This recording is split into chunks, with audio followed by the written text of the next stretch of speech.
Vishwavani TV special ಅರ್ಪಿಸುವ ಜ್ಯೋತಿಷ್ಯ ಕಾರ್ಯಕ್ರಮಕ್ಕೆ ತಮ್ಮೆಲ್ಲರಿಗೂ ಆತ್ಮೀಯವಾದ ಸ್ವಾಗತ. ನಾನು ಸ್ವಾತಿ ಕೃಷ್ಣ. ಜ್ಯೋತಿಷ್ಶಾಸ್ತ್ರದಲ್ಲಿ ರಾಹು ಗ್ರಹ ಅಂತ ಹೇಳುವಂತಹ ಪದವನ್ನ ನಾವೆಲ್ಲರೂ ಕೇಳಿರ್ತೇವೆ. ದ್ವಾದಶ ರಾಶಿಗಳಲ್ಲಿ ಈ ರಾಹು ಯಾವಾಗ ಉಗ್ರ ಕಾರ್ಕೋಟಕ ರಾಹುವಾಗಿ ಗೋಚರಿಸ್ತಾನೆ, ಯಾರಿಗೆ ಅದೃಷ್ಟವನ್ನು ತರ್ತಾನೆ, ಏನೆಲ್ಲ ಪರಿಣಾಮವನ್ನು ಬೀರ್ತಾನೆ ಅಂತ ಹೇಳುವಂಥದ್ದನ್ನು ಇವತ್ತಿನ ಸಂಚಿಕೆಯಲ್ಲಿ ತಿಳ್ಕೊಳ್ಳೋಣ. ಈ ಬಗ್ಗೆ ಮಾಹಿತಿಯನ್ನು ನೀಡಲಿಕ್ಕೆ ಇವತ್ತು ನಮ್ಮ ಜೊತೆ ಇದ್ದಾರೆ ಭಾರತೀಯ ಜ್ಯೋತಿಷ್ಯ ವಿಜ್ಞಾನ ಸಂಶೋಧಕರಾಗಿರುವಂತಹ ಮಹಾಬಲಮೂರ್ತಿ ಕೋಡ್ಲಕೆರೆ ಅವರು. ಬನ್ನಿ ಅವರಿಗೆ ಕಾರ್ಯಕ್ರಮಕ್ಕೆ ಸ್ವಾಗತಿಸ್ತಾ ನಮ್ಮ ಕಾರ್ಯಕ್ರಮನ ಶುರು ಮಾಡೋಣ. ಸರ್, ಮುಂದಿನ ರಾಶಿ ವೃಷಭ ರಾಶಿ.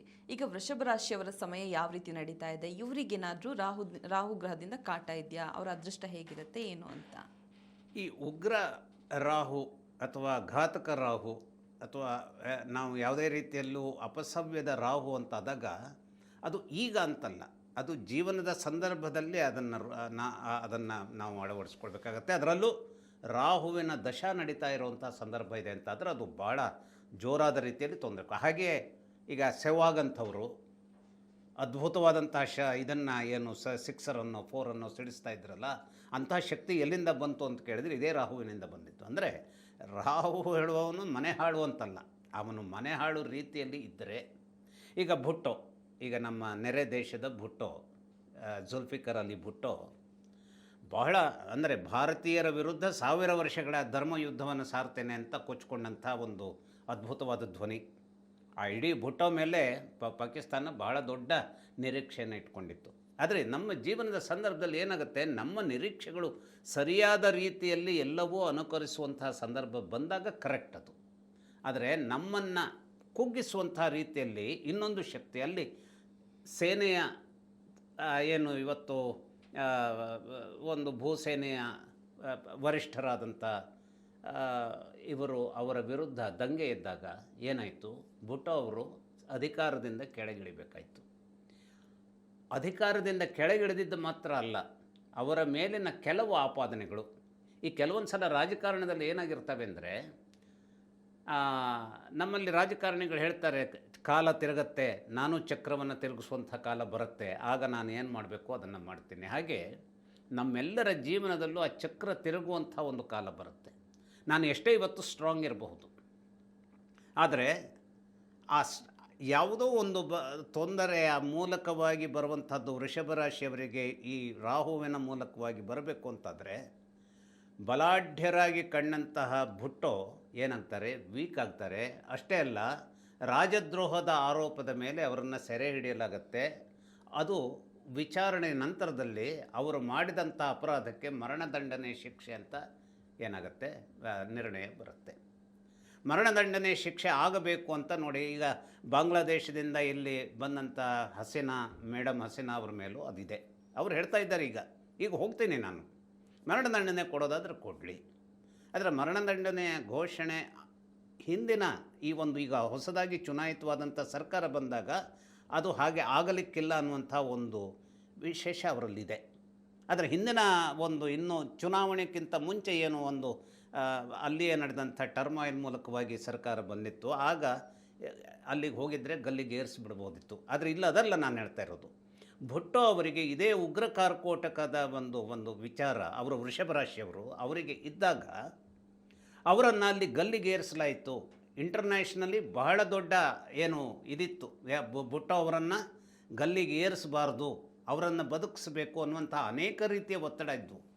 ನಮ್ಮ ಸಂದರ್ಭದಲ್ಲಿ ಹೇಗಿರುತ್ತೆ ಅಂತಂದರೆ, ನಮ್ಮ ಸಾರ್ವಜನಿಕವಾದಂಥ ಒತ್ತಡ ವಿವಿಧ ದೇಶಗಳಿಂದ ಬರ್ತಾ ಇದೆ ಅನ್ನುವಂಥದ್ದು ಹೌದಾದರೂ ಕೂಡ ತೆರೆಮರೆಯಲ್ಲಿ ಯಾವುದು ಉಗ್ರವಾಗಿ ಪ್ರತಿಭಟಿಸ್ತಾ ಇದೆಯೋ ಅವರನ್ನು ಗಲ್ಲಿಗೆ ಹಾಕಬಾರ್ದು ಅಂತ ಹೇಳ್ತಾ ಇರ್ತಾವೋ ಅವೇ ಗಲ್ಲಿಗೆ ಏರಿಸಬೇಕು ಅನ್ನುವಂಥ ಸಂಜ್ಞೆಯನ್ನು ಕೊಡ್ತಾ ಇರ್ತವೆ.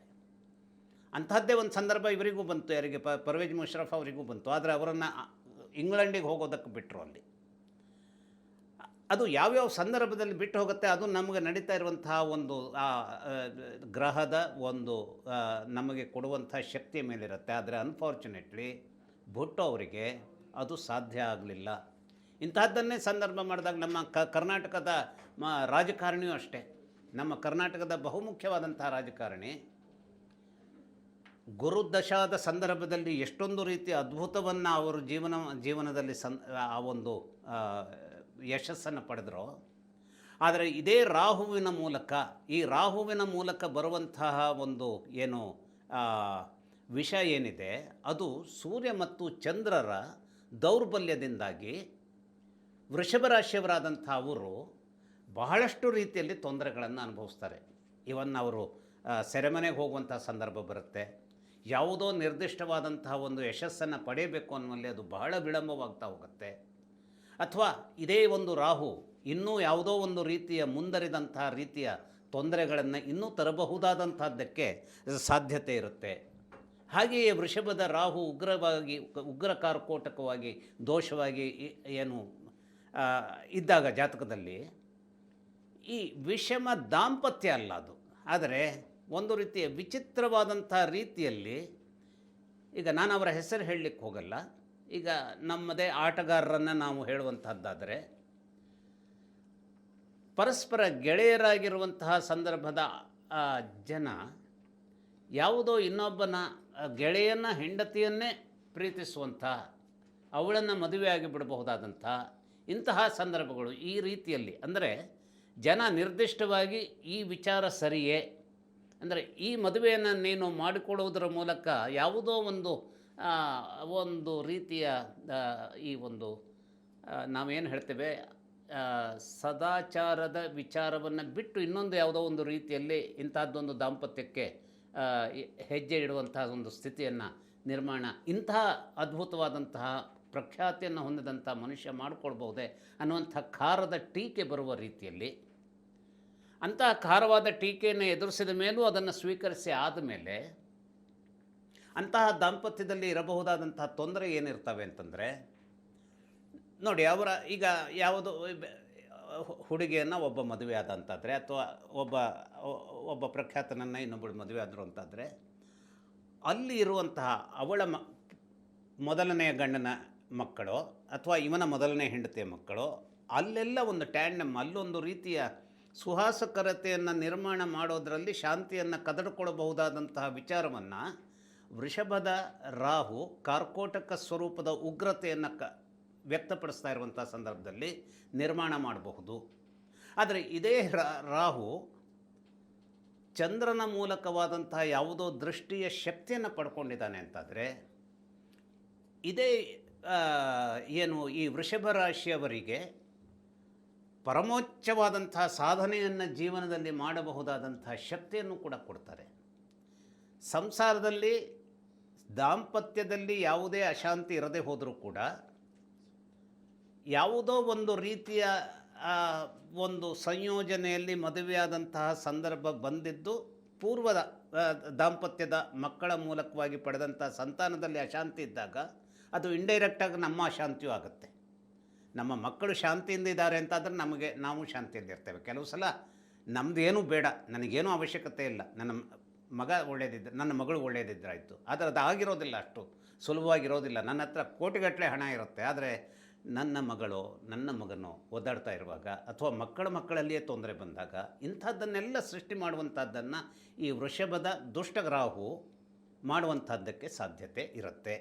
ಆದರೆ ಇದೇ ರಾಹು ಗುರುವಿನ ಕಾರಣಕ್ಕಾಗಿ ಅನೇಕ ರೀತಿಯ ಜೀವನದ ವೈಯಕ್ತಿಕ ಜೀವನದಲ್ಲಿ ಸಫಲತೆಯನ್ನು ಕಂಡುಕೊಳ್ಳುವಂಥ ಅನೇಕ ಸಾಧನೆಯನ್ನು ಮಾಡೋದಕ್ಕೆ ಬೇಕಾದಂಥ ಶಕ್ತಿಯನ್ನು ಇವರಿಗೆ ಒದಗಿಸ್ತಾನೆ. ನಮಗೇನನ್ಸುತ್ತೆ, ಇವರೇನು ಬಹಳ ಅದ್ಭುತವಾಗಿದ್ದಾರೆ, ಇವರ ಅಂದರೆ ಈ ಕ್ರೀಡಾ ಕ್ಷೇತ್ರದಲ್ಲೋ ರಾಜಕೀಯ ಕ್ಷೇತ್ರದಲ್ಲೋ ಅಥವಾ ಇನ್ಯಾವುದೋ ಕ್ಷೇತ್ರದಲ್ಲೋ ಬಹಳಷ್ಟು ಸ್ಥಿತಿವಂತರಾಗಿದ್ದಾರೆ, ಹೆಸರು ಮಾಡಿದ್ದಾರೆ, ಆರಾಮಾಗಿದ್ದಾರೆ ನಮಗನ್ನಿಸ್ತಾ ಇರುತ್ತೆ. ಆದರೆ ಅವರ ಒಳ ಜೀವನದ ಆ ಶಾಂತಿಯ ಬೆಂಕಿ ಹೇಗಿರುತ್ತೆ ಅಂದರೆ, ಈ ಉಗ್ರ ಕಾರ್ಕೋಟಕದ ದೋಷದ ಕಾರಣವಾಗಿ ಅದು ಈ ಜೀವನದ ಕಷ್ಟ ಇಂಥದ್ದು ಯಾರಿಗೂ ಬರಬಾರದು ಅನ್ನುವಂಥದ್ದನ್ನು ಅವರು ಒಳದ ಚಡಪಡಿಕೆ ಹೊಂದುವಂಥ ಒಂದು ಸ್ಥಿತಿಯಲ್ಲಿ ಅವರು ಇಟ್ಕೊಳ್ಬಹುದು. ಹಾಗಾಗಿ ಈ ರಾಹುವಿನ ಸಂದರ್ಭವೇ ಹಾಗೆ, ಯಾವುದೋ ಒಂದನ್ನು ಕೊಡ್ತಾನೆ, ಇನ್ಯಾವುದನ್ನು ಕಸಿದು ಬಿಡ್ತಾನೆ. ಎಲ್ಲವನ್ನೂ ಸರಿ ಹೋಗಬಹುದಾದಂಥ ರೀತಿಯ ರಾಹು ಇರೋದಿಲ್ಲ ಅಂತಲ್ಲ, ಆದರೆ ಅದಕ್ಕೆ ಆ ಪೂರ್ಣ ಮಟ್ಟದ ಜಾತಕವನ್ನು ನೋಡುವಂಥದ್ದನ್ನು ನಾವು ಅನಿವಾರ್ಯ ಮಾಡಿಕೊಳ್ಬೇಕು. ಈ ರೀತಿಯಲ್ಲಿ ಇದರ ವಿಚಾರ ಇದೆ. ಉಗ್ರ ಕಾರ್ಕೋಟಕ ರಾಹುಗ್ರಹದಿಂದ ಯಾವೆಲ್ಲ ರಾಶಿಯವರಿಗೆ ಒಳಿತುಂಟಾಗುತ್ತೆ, ಯಾವೆಲ್ಲ ರಾಶಿಯವರಿಗೆ ಕೆಡುಕುಂಟಾಗುತ್ತೆ ಅಂತ ಹೇಳೋದನ್ನ ಇವತ್ತಿನ ಸಂಚಿಕೆಯಲ್ಲಿ ತಿಳ್ಕೊಂಡ್ವಿ. ಇದೇ ರೀತಿ ಮತ್ತಷ್ಟು ಇಂಟ್ರೆಸ್ಟಿಂಗ್ ವಿಡಿಯೋಸ್ಗಾಗಿ ವಿಶ್ವಾನಿ ಟಿವಿ ಸ್ಪೆಷಲ್ ಚಾನೆಲ್ ಅನ್ನು ಸಬ್ಸ್ಕ್ರೈಬ್ ಆಗಿ. ಈ ವಿಡಿಯೋ ನಿಮ್ಗೆ ಇಷ್ಟವಾದಲ್ಲಿ ಲೈಕ್ ಮಾಡಿ, ಶೇರ್ ಮಾಡಿ. ಧನ್ಯವಾದಗಳು.